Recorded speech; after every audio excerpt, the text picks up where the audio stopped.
To our YouTube channel civil basic course. ठीक है, last जो हमने आज हम ट्रैफिक इंजीनियरिंग में पढ़ेंगे अर्बन ट्रैफिक प्रॉब्लम्स। ठीक है, लास्ट जो हमने टॉपिक डिस्कस किया था वो था ट्रैफिक फ्लो पैरामीटर्स के बारे में, फंडामेंटल ट्रैफिक फ्लो पैरामीटर्स।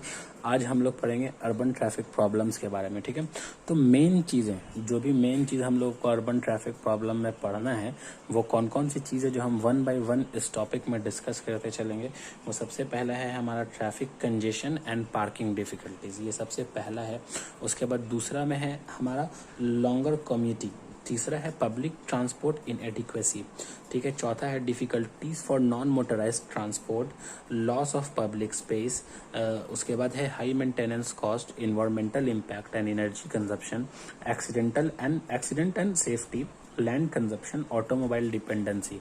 ठीक है, ये सारे टॉपिक हमको वन बाय वन करके आज इस चीज़ में जो हमारा ये अर्बन ट्रैफिक प्रॉब्लम इसमें हमें डिस्कस करना है। Okay, so let's start with the traffic congestion and parking difficulties। ठीक है, तो सबसे पहला चीज़ क्या है हमारे अर्बन ट्रैफिक प्रॉब्लम में, जो सबसे पहली चीज़ हम लोगों को पढ़नी है वो सबसे पहला टॉपिक है हमारा traffic congestion and parking difficulty. देखो, सबसे पहले हम जानेंगे अगर कि हम अर्बन किसके लिए यूज़ करते हैं। ठीक है, तो किसी भी स्टेट में या कंट्री में जो शहर का हिस्सा होता है, जहाँ पे ज़्यादा अच्छा रोड इंफ्रास्ट्रक्चर हो, जो शहर का हिस्सा होता है उसको हम क्या कहते हैं, अर्बन।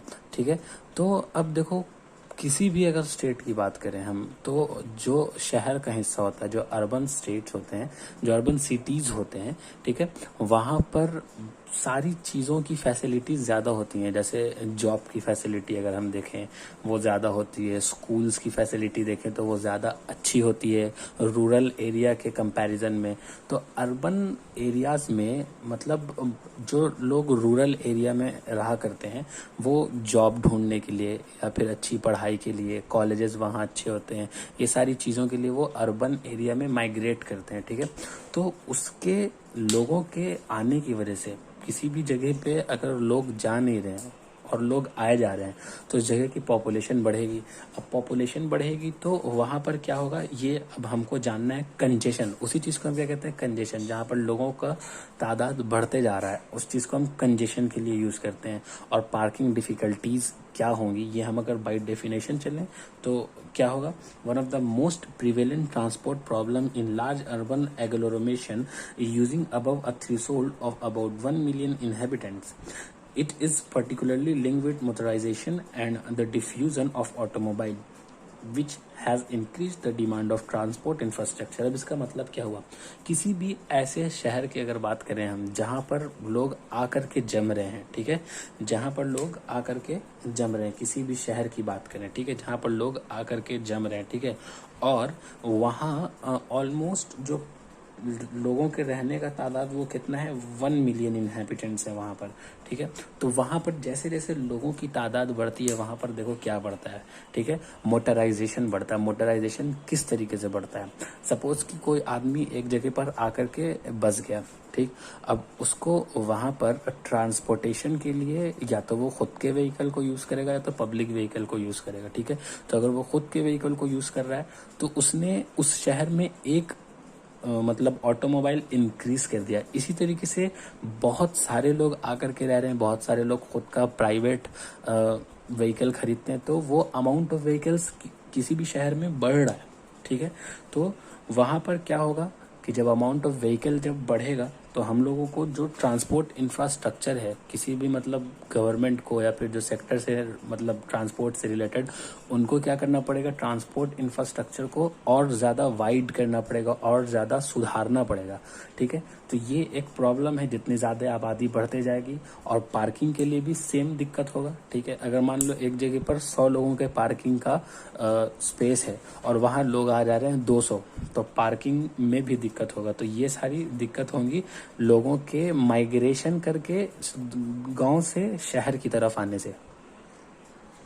अब नेक्स्ट टॉपिक जो है हमारा इसमें अर्बन ट्रैफिक प्रॉब्लम में वो है लॉन्गर कम्यूटिंग। अब सबसे पहले ये टॉपिक समझने के लिए तुम्हें ये जानना पड़ेगा कि कम्यूट की मतलब मीनिंग क्या होती है, ठीक है। देखो ये अगर तुम कम्यूट का मीनिंग समझ जाओगे तो बहुत आसान होगा ये टॉपिक समझना। कम्यूट का मतलब होता है कि जो जो लोग, ऐसे लोग जो शहर में काम करते हैं, ठीक है, बट अपने वर्किंग प्लेस से बहुत ही ज़्यादा दूर रहा करते हैं, ठीक। तो जब वो अपने वर्किंग प्लेस से बहुत ज़्यादा दूर रहा करते हैं तो अपने घर से लेकर के वर्किंग प्लेस तक ट्रैवल करने को हम कहते हैं कम्यूट करना, ठीक है। तो लॉन्गर कम्यूटिंग का मतलब अब इससे डायरेक्टली ये चीज़ क्लियर हो जाता है कि बहुत ज़्यादा डिस्टेंस ट्रैवल करना, ठीक है, अपने घर से लेकर के, जहाँ वो घर पे रह रहे हैं, ठीक, और घर से लेकर के अपने वर्किंग प्लेस तक अगर बहुत ज़्यादा डिस्टेंस ट्रैवल कर रहे हो तो उसको हम क्या कहेंगे, लॉन्गर कम्यूटिंग। अब ये हम एज अ प्रॉब्लम इस वजह से कंसीडर करेंगे क्योंकि बहुत सारे ऐसे लोग होते हैं, जैसा कि अभी हमने जस्ट प्रीवियस टॉपिक में ये चीज़ डिस्कस किया था कि बहुत सारे ऐसे लोग होते हैं जो रूरल एरिया में रहा करते हैं, ठीक है। वो रूरल एरिया में रहते हैं और फिर वो शहर के एरिया में आकर के काम ढूंढते हैं, स्कूल ढूंढते हैं, या फिर कॉलेजेस के लिए रूरल एरिया से शहर के एरिया में वो ट्रैवल करके आते हैं। तो यहाँ पर देखो दिक्कत क्या आती है कि अमूमन अगर हम देखें तो जो शहर का एरिया होता है, ठीक है, वहाँ पर ना रहने सहने का जगह बहुत ज़्यादा महंगा हुआ करता है। जहाँ पर बहुत सारी चीज़ें आसानी से अवेलेबल होती हैं ना, वहाँ पर जो रेंट होता है, या फिर अगर आपको घर खरीदना है, परमानेंट खरीदना है, या फिर आप रेंटल हाउस लेना चाहते हो, तो वहाँ पर रेंट अक्सर महंगा हुआ करता है।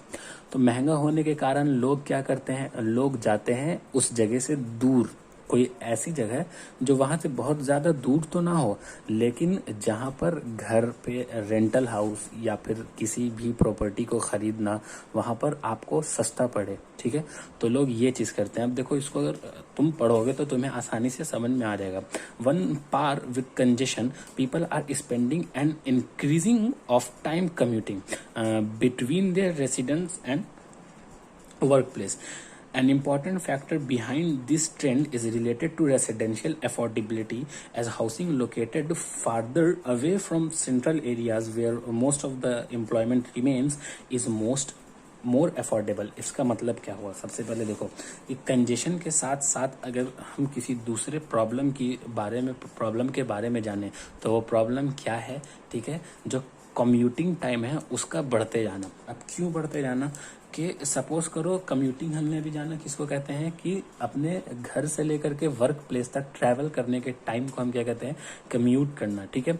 अभी इंपॉर्टेंट फैक्टर किस तरीके से, ये तुम्हें यहाँ पर भी डायरेक्टली समझ में आ जाएगा कि ये क्यों है इंपॉर्टेंट फैक्टर, ठीक है, कि लोगों की अफोर्डेबिलिटी उतनी नहीं होती। अब सपोज करो कि आप जहाँ पर काम कर रहे हो वहाँ पर एक हाउस में आपको रेंट पर वो हाउस लेना है, उसका रेंट इतना ज़्यादा है जो तुम अफोर्ड नहीं कर सकते, तुम्हारी सैलरी उतनी ज़्यादा नहीं है कि तुम वो रेंट दे करके बचा सको। तो तुम वहाँ पर क्या कोशिश करोगे कि किसी ऐसी जगह पर जाएं जहाँ पर हमें सस्ते में वो चीज़ें मिल जाएं, मतलब हाउस जो है रेंट पे वो मिल जाए। तो तुम दूर जाने की कोशिश करोगे और जैसे जैसे तुम दूर जाते जाओगे तुम्हारा कम्यूटिंग टाइम बढ़ते जाएगा। अब इसके बाद जो हमारा थर्ड टॉपिक है इसमें ये क्या है, पब्लिक ट्रांसपोर्ट इनएडिक्वेसी। तो सबसे पहले हमें ये जानना पड़ेगा, देखो जो भी लोग किसी भी अर्बन एरिया में आकर के जॉब कर रहे हैं, ठीक है, तो अर्बन एरिया में आकर के जॉब कर रहे हैं या फिर उनके स्कूल्स जाना या फिर कॉलेजेस जाना, ये जो भी लोग अर्बन एरिया में माइग्रेट करके आए हैं या फिर वहाँ के जो लोकल्स भी हैं, ठीक, तो सारे लोग अपना प्राइवेट जो व्हीकल है वो अफोर्ड नहीं कर सकते। तो मतलब जो भी पॉपुलेशन है उसका एक बहुत बड़ा हिस्सा, बहुत बड़ा पार्ट जो है वो क्या यूज़ करता है, public transport such as buses, public buses हो गए, ट्रेन्स हो गए, ये सारी चीज़ें यूज़ करते हैं, ठीक है। तो उसमें होता क्या है कि जब पीक आवर आता है, ठीक है, पीक आवर के बारे में हमने पढ़ा था कि पीक आवर जो होता है हम किस किस टाइम लेते हैं, तो एक मॉर्निंग के टाइम पे हम पीक आवर लेते हैं और एक इवनिंग के टाइम पे हम पीक आवर लेते हैं, ठीक है। ये 2 टाइम पीक आवर आता है। मॉर्निंग के टाइम जब स्कूल्स कॉलेजेस और ऑफिसेस का टाइम जाने का टाइम होता है, और इवनिंग जब वहां से लोगों को रिटर्न आने का टाइम होता है। ये 2 टाइम को हम क्या लेते हैं, पीक आवर लेकर के चलते हैं। तो पीक आवर में क्या होता है, क्राउड बहुत ज़्यादा बढ़ जाता है, और क्राउड के बहुत ज़्यादा सडन इंक्रीज की वजह से, टेम्पोररी इंक्रीज की वजह से यहाँ पर ट्रांसपोर्टेशन में प्रॉब्लम होती है। तो नेक्स्ट टॉपिक जो है हमारा, वो हमें पढ़ना है difficulty for non motorised transport. तो नॉन मोटराइज्ड ट्रांसपोर्ट क्या होते हैं, ठीक है। जो भी ऐसे ट्रांसपोर्ट जिसमें मोटर का यूज़ ना हो, वो नॉन मोटराइज्ड ट्रांसपोर्ट हो गए, सच एज साइकिल्स, ठीक है। और एक पुलिंग रिक्शा होता है बहुत सारी जगह पे, वो चलता है, या फिर वैसे लोग जो पैदल चल रहे पेडेस्ट्रियंस, ठीक है।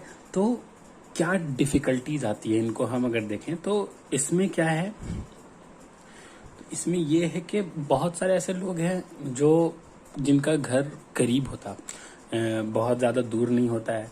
तो उसमें से कई सारे ऐसे लोग हैं जो बाईसाइकिल्स का यूज़ करते हैं ऑफिस तक जाने के लिए, या बहुत सारे ऐसे लोग हैं जो पैदल जाने के पैदल यूज़ करते हैं, मतलब कोई किसी भी तरीके का व्हीकल यूज़ नहीं करते, वो पैदल जाया करते हैं ऑफिस। तो उनके लिए पीक आवर के टाइम पे डिस्टर्बेंस ये होता है, जैसा यहाँ पे ये लिखा हुआ है कि this difficulties are either the outcome of intense traffic. क्यों होता है, बहुत ज़्यादा ट्रैफिक होने की वजह से। आपने बहुत बार ये चीज़ ध्यान दिया होगा कि जहाँ पर पैदल चलने वाले लोगों के लिए उतना ज़्यादा नहीं, मतलब ध्यान दिया जाता बनाने रोड के कंस्ट्रक्शन के टाइम पे, तो वहाँ पर जो गाड़ी होती है, जो भी बाइक्स हो गए या कार्स हो गए, तो वो जो है ना बहुत ही कोने तक गाड़ी आ जाती है।